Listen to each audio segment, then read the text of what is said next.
Hello, everyone, and thank you so much for joining today's Dogs for Better Lives webinar. My name is Sarah Eifert. I'm the Vice President of Marketing with Dogs for Better Lives, and I'm joining today from Madison, Wisconsin. We'd love to know where everyone's attending from today, just to understand what parts of the country you might be visiting. So please share your location in the chat. For those of you who are new to us, Dogs for Better Lives trains and places assistance dogs free of charge with deaf or hard of hearing adults, children diagnosed with autism, and licensed professionals working with vulnerable communities so people with disabilities can lead safer and more independent lives. Today's presentation is part of our new webinar series. In these webinars, our trainers and other experts will cover a range of topics to help you better understand your dog's needs. Today, I'm really excited to share that our topic is how to read your dog's body language. It'll be recorded here for future viewing, so if you forget something and you want to refer back to it, you'll have that recording available to you. We'll be sending an email to all registered participants tomorrow with a link with the recording. To view closed captions, you can click on the little CC box to the bottom right of this video. And just know that there will be a brief Q&A at the end of this presentation. So if there's anything that comes up question-wise throughout this presentation, you can drop your question in at any time and we'll answer as many as we can. So without further ado, I would love to introduce Claudia Currie. Claudia is an Apprentice Assistance Dog Trainer here at Dogs for Better Lives. She has more than 9 years of dog behavior experience and a Bachelor of Science in Psychology. So welcome, Claudia.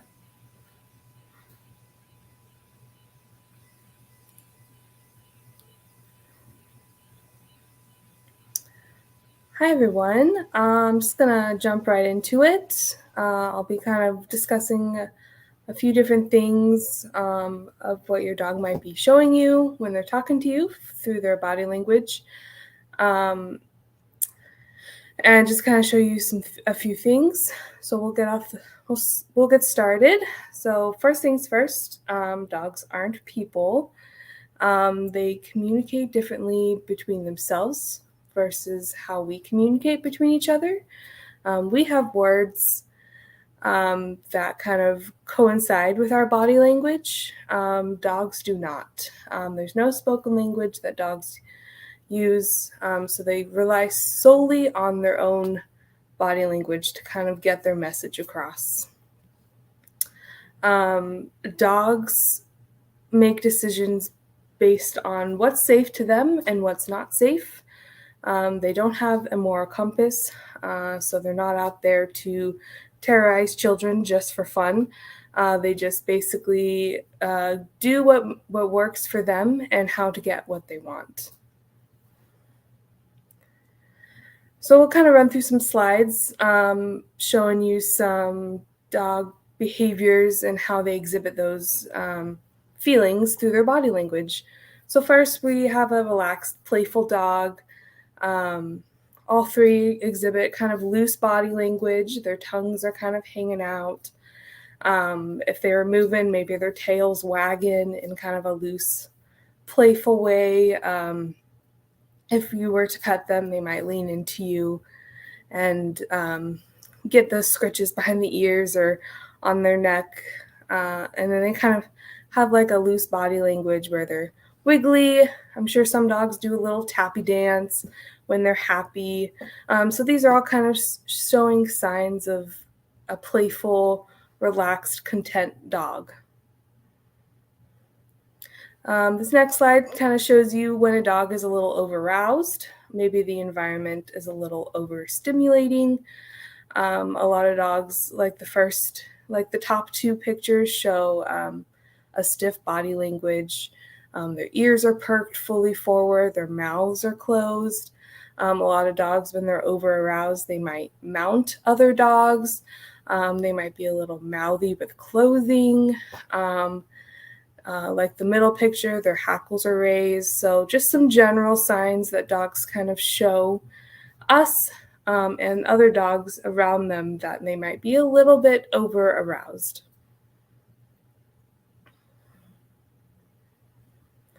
And then these dogs kind of show a little bit stress signs. Dogs that are stressed kind of cower. They're lower to the ground. They might slink around. Their ears are pushed back onto their heads. Just like us, dogs kind of have some self-soothing behavior. So we might take a deep breath when we're stressed or roll our shoulders. Dogs might yawn to relieve that stress. They might scratch if they're not super itchy. They might do some shake-offs, some sniffing, some lip licking. So all the behaviors that are out of context, we call them displacement behaviors. So they kind of displace their stress through different activities to kind of allow themselves to take in their situation.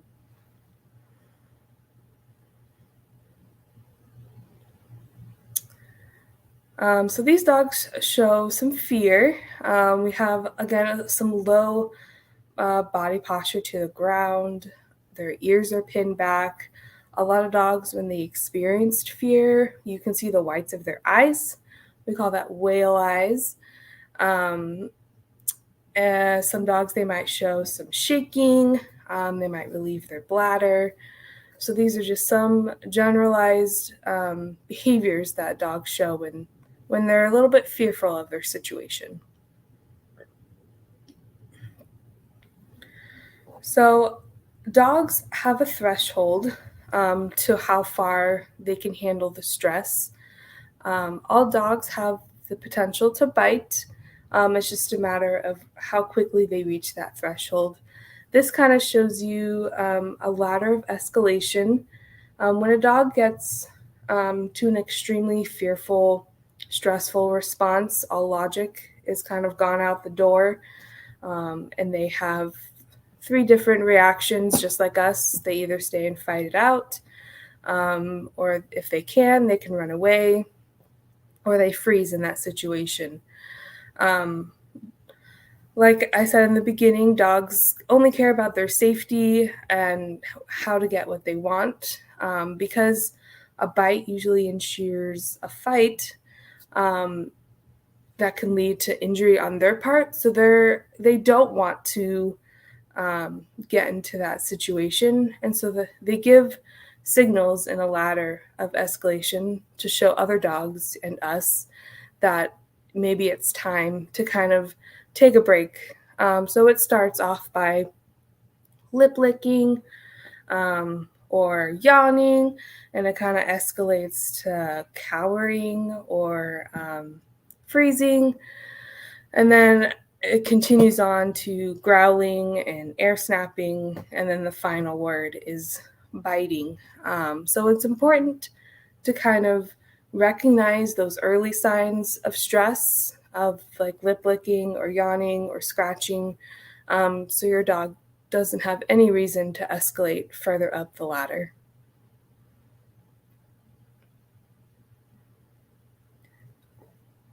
So when you do see your dog that's stressed, here are some things that we can do to help them realize that we do see them. The first thing to do is to acknowledge their emotion. Let them know that it's okay for them to be stressed in a situation. Remember, we can't control how the dog feels in a certain environment, or how a dog feels to a certain stimulus. Say like a balloon is billowing in the wind across the street. We see it as something fun, like a birthday party or something's on sale. But if your dog is not used to seeing balloons, it could be seen as a threat, and that stress kind of heightens their arousal. And so what we see something as maybe an irrational fear to us could be completely rational to your dog. And so we just need to kind of respect that and acknowledge that they are kind of fearful or scared. Or on the other side, playful and happy when a ball comes out or a treat comes out. And so just to kind of acknowledge how they're feeling allows us to kind of better communicate with each other. And then if it is something that's fearful, maybe provide some distance. That's what we can do. Allow your dog that time, that distance, that plays into their own safety, to where they can safely evaluate their own environment and their own situation, so that they also have a decision to make whether they want to go investigate it or not.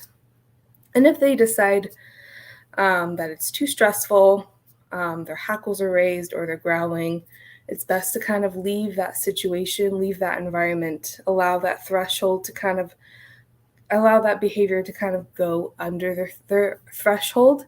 And then once they're calmer in their house or a calm environment, then we're able to kind of think about the situation, evaluate what happened, take in consideration how consistent they were at that reaction. So whether it was a one-time thing or the first time seeing a balloon, or if it was a constant thing, like every time you pass by a balloon, your dog was lip licking. And also take in consideration how extreme that response is. Is it just lip licking, or were their hackles raised and they were growling or balking and avoiding that situation?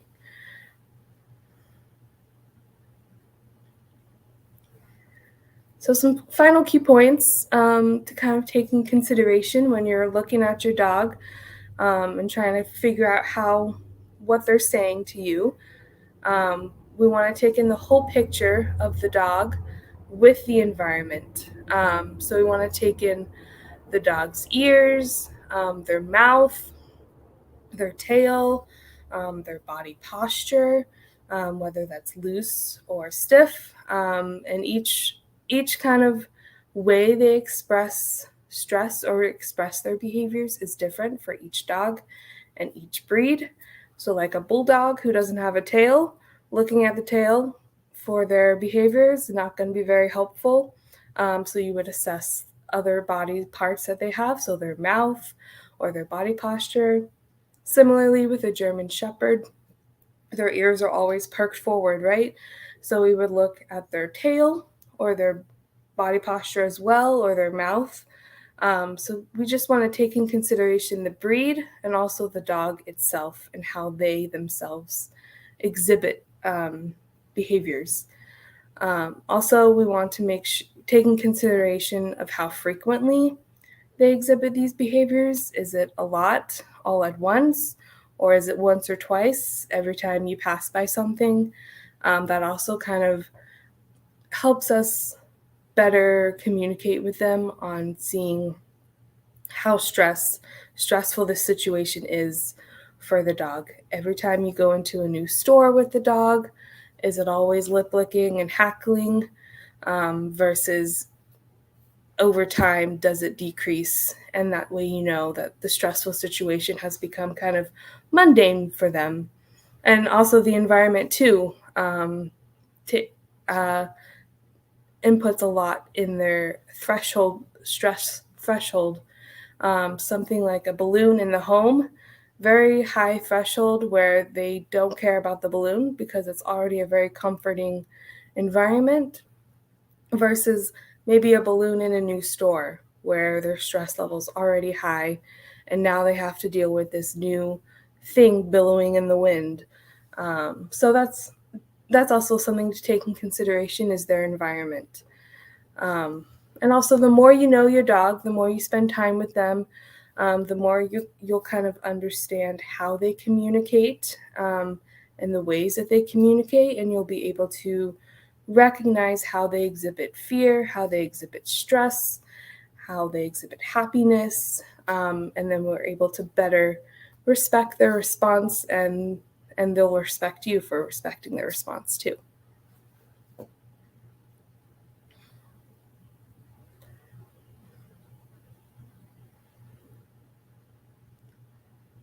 Oh, Sarah, I think you're on mute. I am on mute. Silly me.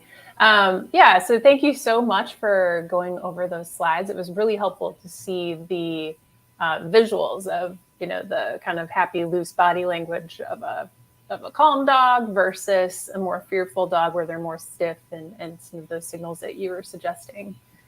So at this point, we do have some time for Q&A. So for those of us watching live, if you want to drop any questions you might have in the chat, we can go ahead and have Claudia respond to those.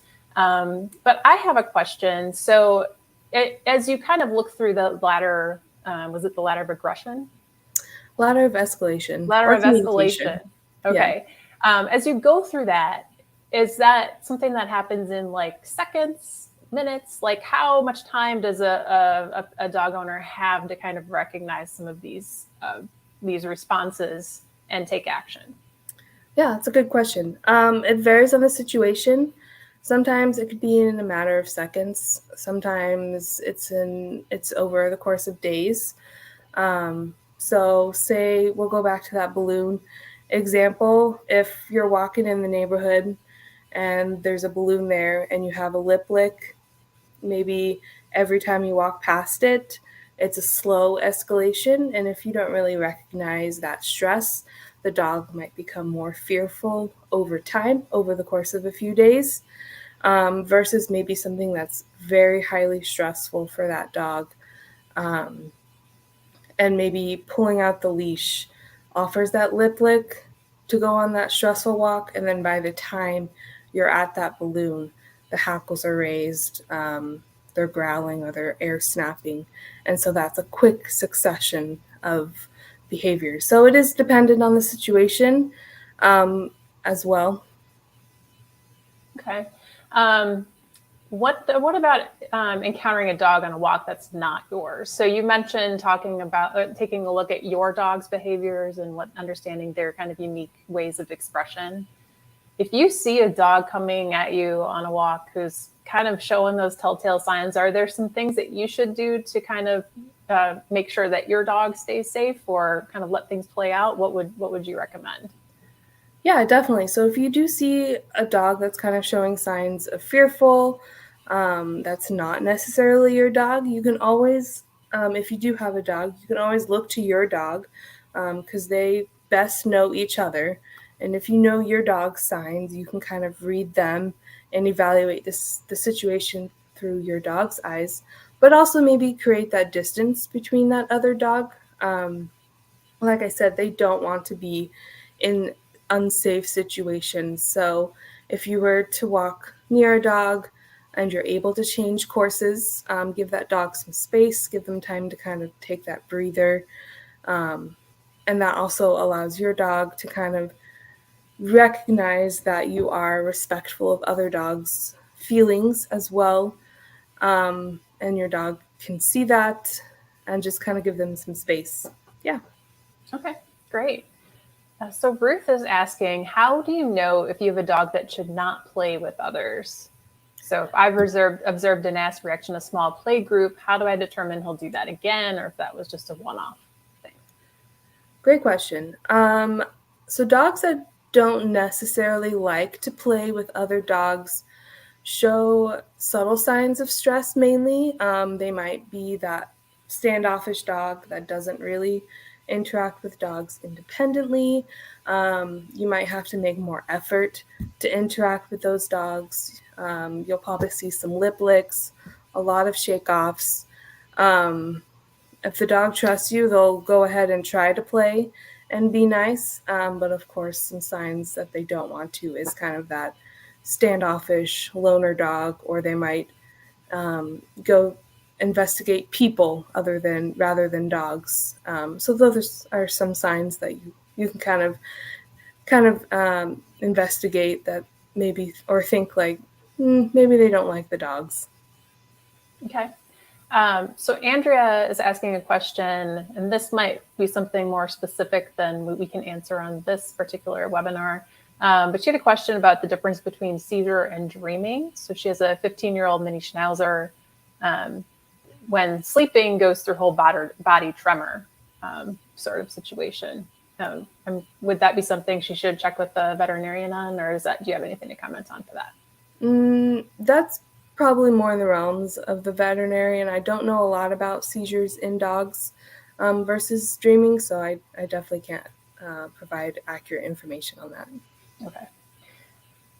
So Suzanne is mentioning, or says, you mentioned acknowledging a dog's emotional response. How should you acknowledge that?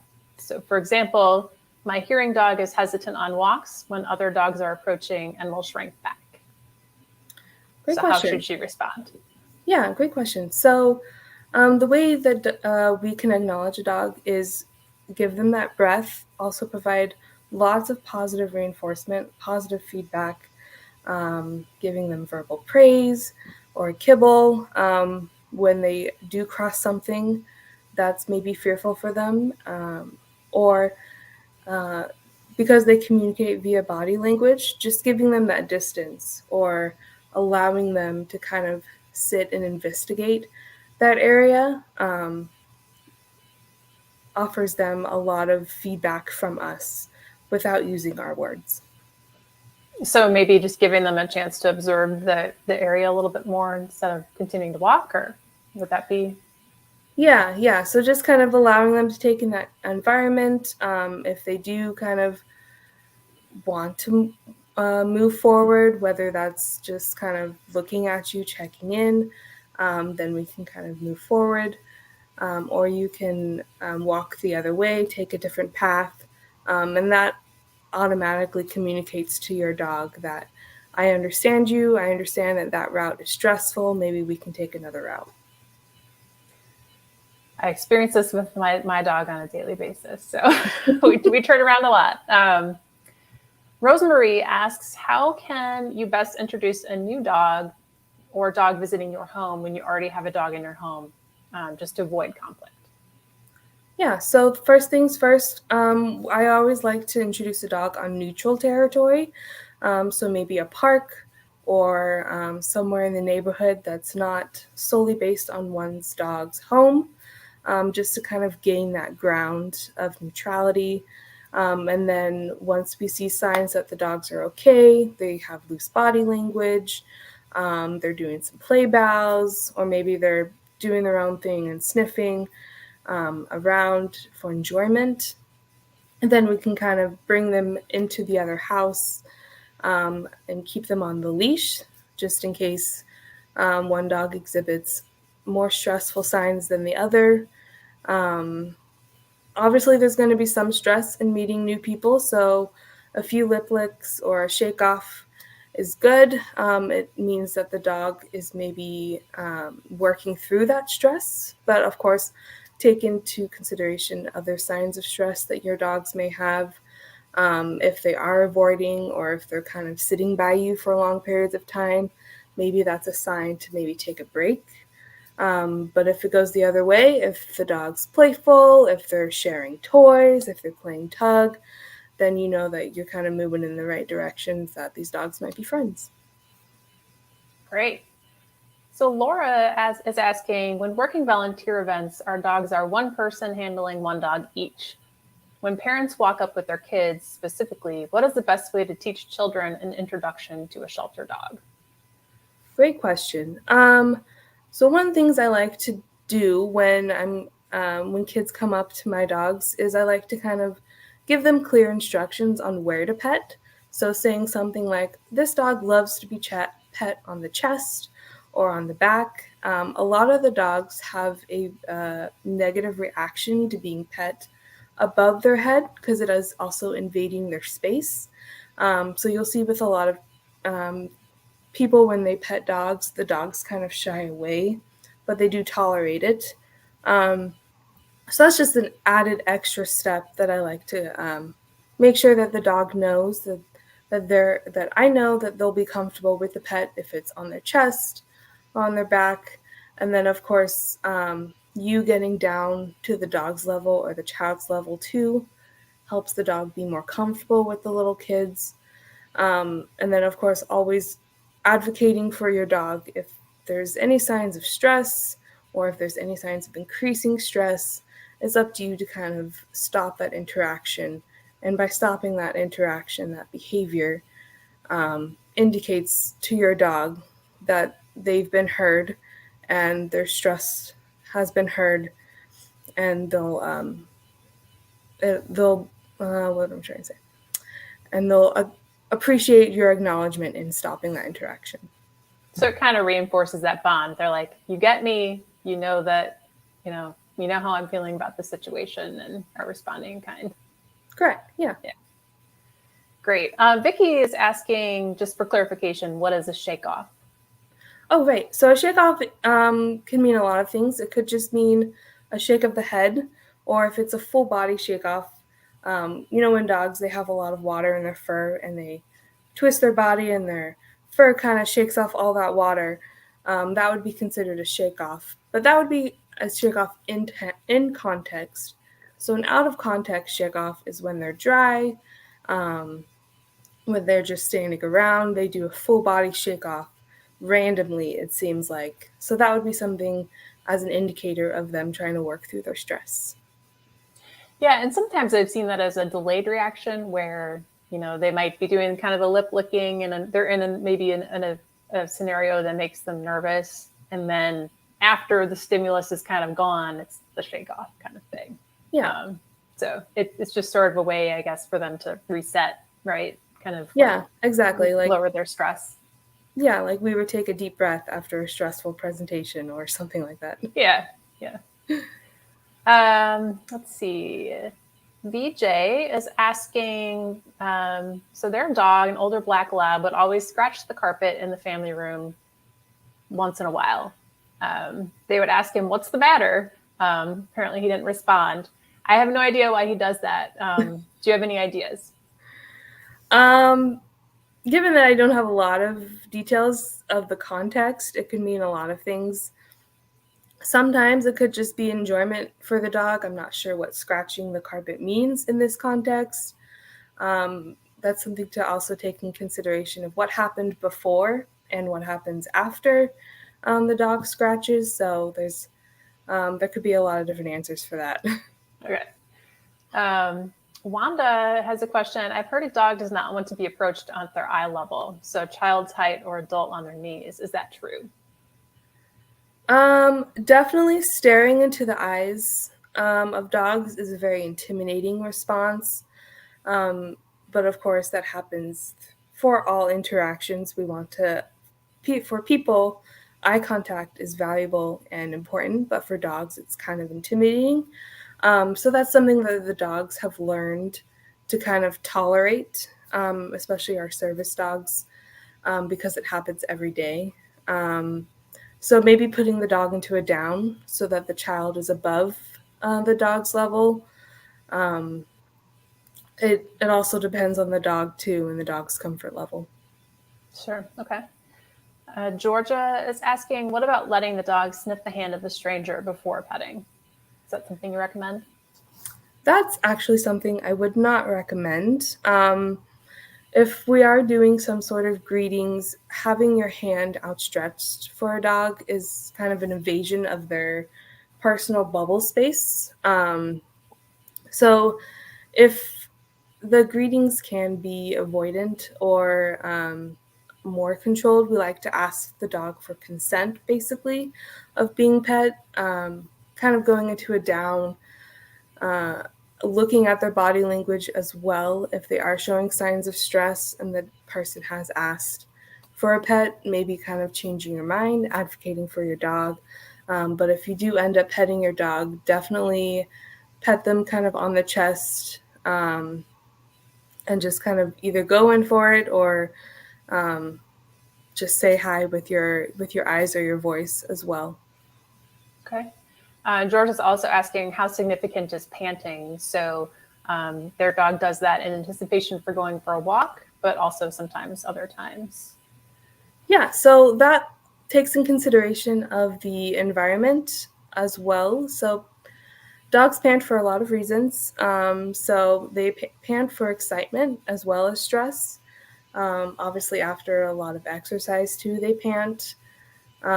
So usually if it's excited panting, you can look at their other body language. If they're kind of tippy-toeing, getting ready for that walk, getting their wiggles, turning around in circles, it's a kind of like good stress, I guess. They're excited, they're ready to go out, versus panting out of context. If all of a sudden they're walking, they're working in a store and they're walking and they're breathing normally, and then something happens, and then you see them panting hard, that would be a sign of a stress pant. And then, of course, it's harder to kind of dictate that after an activity. So I like to take that into consideration when I'm training my dogs after an activity. If they're panting, I just kind of let that slide and look at the other body parts that indicate maybe they're salivating a lot, or maybe they have the whale eyes, or their body's posture is stiff. So panting is just one aspect of behavior that dogs exhibit.